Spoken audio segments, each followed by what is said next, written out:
voyage of discovery and awareness of the richness and diversity of the often surprising nature living with the land.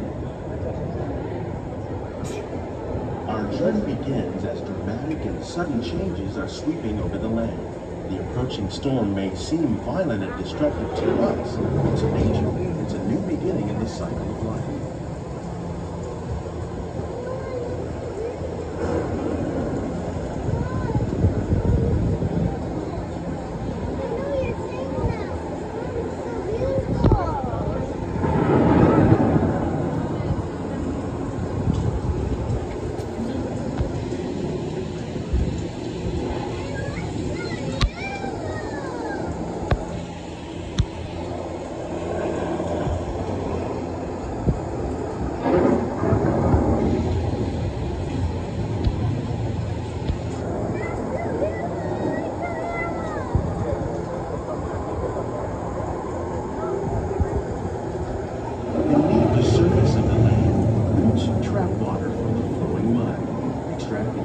Nutrients and minerals. These elements, when combined with sunlight, create the diverse living systems of our planet.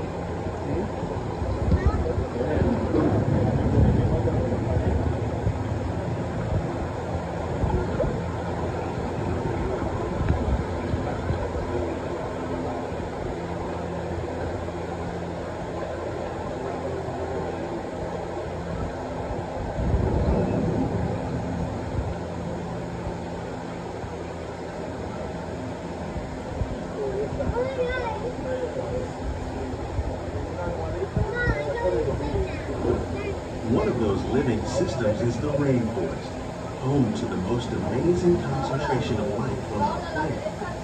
These dense and beautiful forests cover only a tiny portion of the Earth's surface, but they contain more than half of its plant and animal species.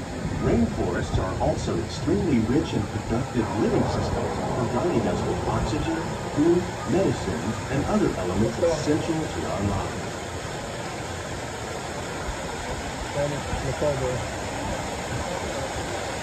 Goomba and baby.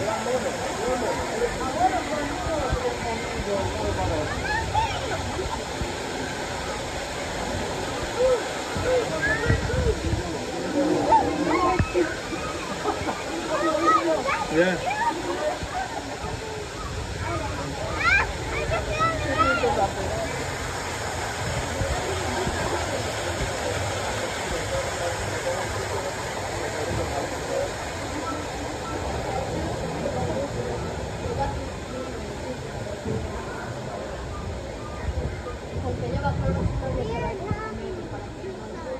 In the desert, nature has created a very different, no less beautiful living system.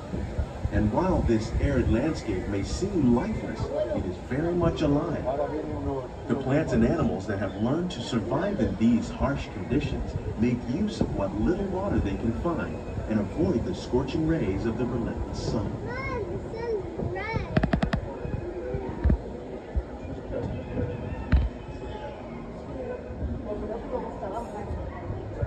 The American prairie once appeared as desolate as the desert, but over time, rainwater and nutrients gradually penetrated the hard surface of this land. Even the hooves of the mighty buffalo helped create the rich soil that would one day become home to the American farm.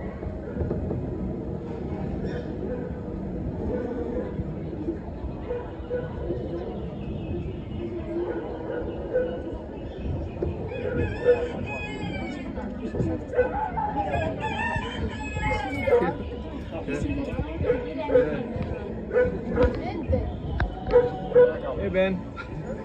Hi, Ben. Of all the forces at work on the land, humans have had one of the most profound effects. The need to produce food for a growing world led to the enormous use and sometimes overuse of the land.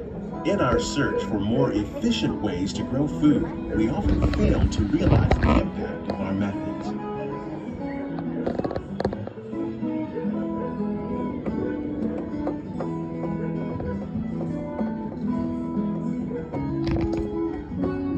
Today, we're learning to live with the land. discovering better ways to grow food that will assure both human and environmental well-being.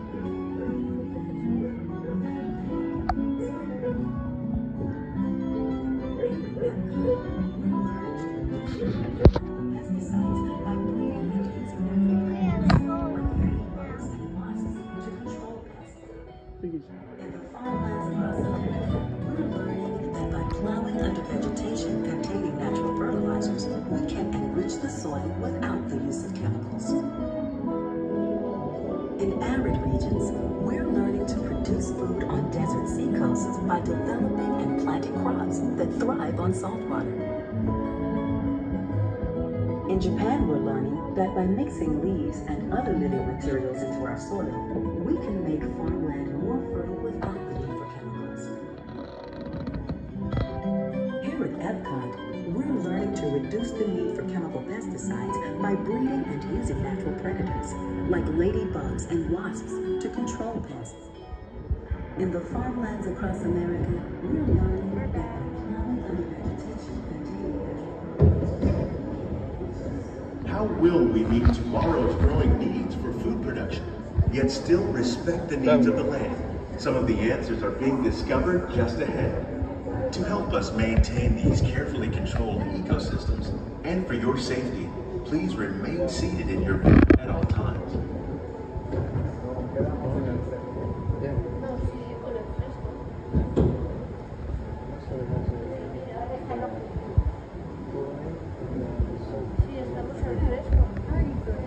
Oh yeah. It's the real ones all. Welcome to our living laboratory, where scientists from Epcot and the U.S. Department of Agriculture are exploring innovative ways to produce bountiful harvests now and into the future. Rice. Daddy, it's rice. Yeah. The tropics are home to the greatest diversity of plants on the planet. Many of these, like papaya, bananas, cacao, coffee, and rice, are well known around the world. These are just a few of the edible plants that have been an important source of nutrition for people living in the tropics. Many are rich in vitamins and minerals, while others are well adapted to growing in less than ideal conditions.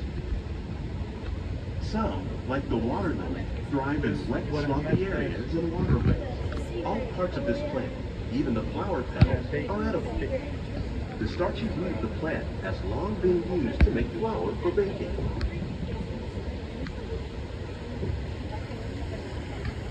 One day, many of these lesser-known tropical plants may be as important as the bananas growing on both sides of the boat. This one and there. More than 28 million tons of bananas are eaten annually, making it the most popular fruit in the world.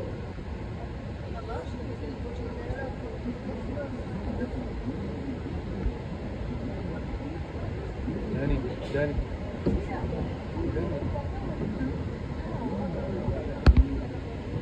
Okay.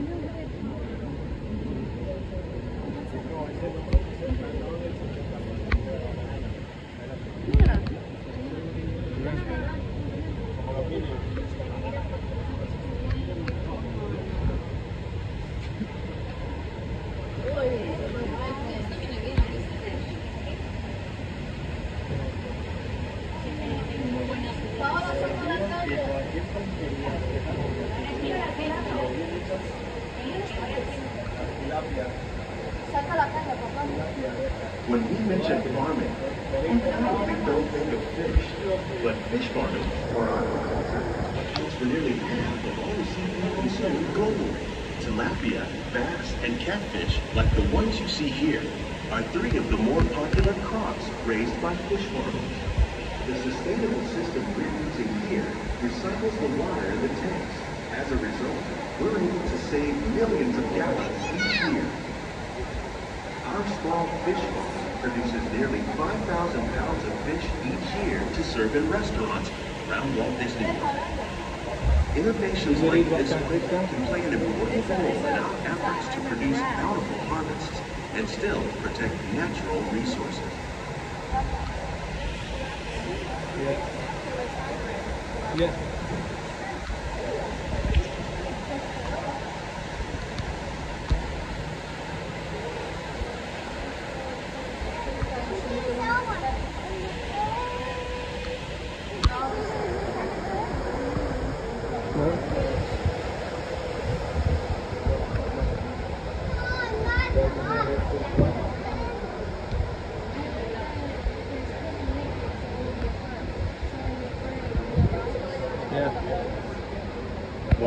more than 50,000 edible plant species in the world, most of us are only familiar with the handful that make up our everyday diet. The common grains growing here, wheat, maize, sorghum, and millet, plus rice, account for nearly 2/3 of our global food consumption. Learning how to increase yields of these staples is an important goal of research around the world.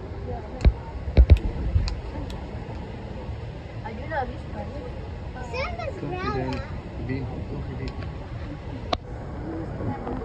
Ben, you can reach all the way around. These plants are definitely on their way up. Innovative growing techniques like these increase yields while more efficiently using resources like water, fertilizer, and pesticides. Another innovation at work here is our integrated pest management program. By populating our greenhouses with beneficial insects that prey on harmful pests, like aphids and flies, we are significantly reducing our reliance on conventional pesticides. We're growing these crops using our nutrient film system. This technique precisely controls and recycles water and nutrients. With it, we can produce over 27,000 heads of lettuce a year in this one small area. Look. Lettuce.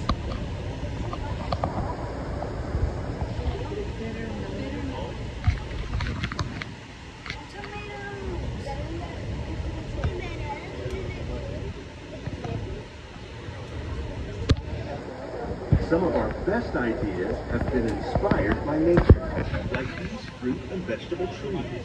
By growing these ground plants vertically, we can increase yields and better control diseases. These crops taste as good as they look. In fact, we serve more than 15 tons of produce from our greenhouses in restaurants here at the land every year.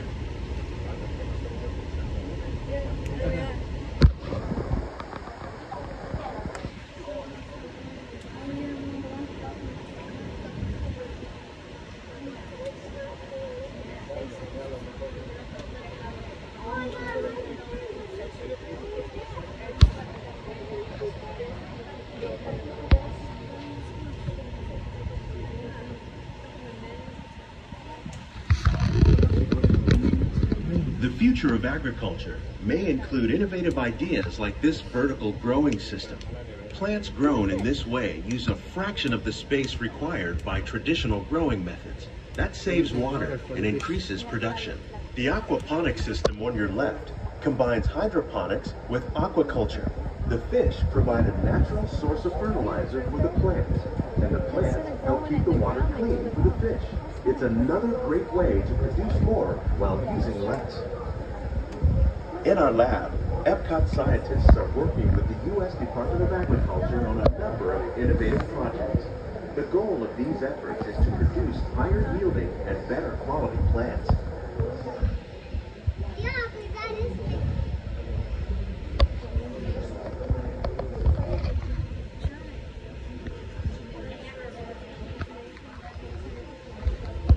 We got Mom.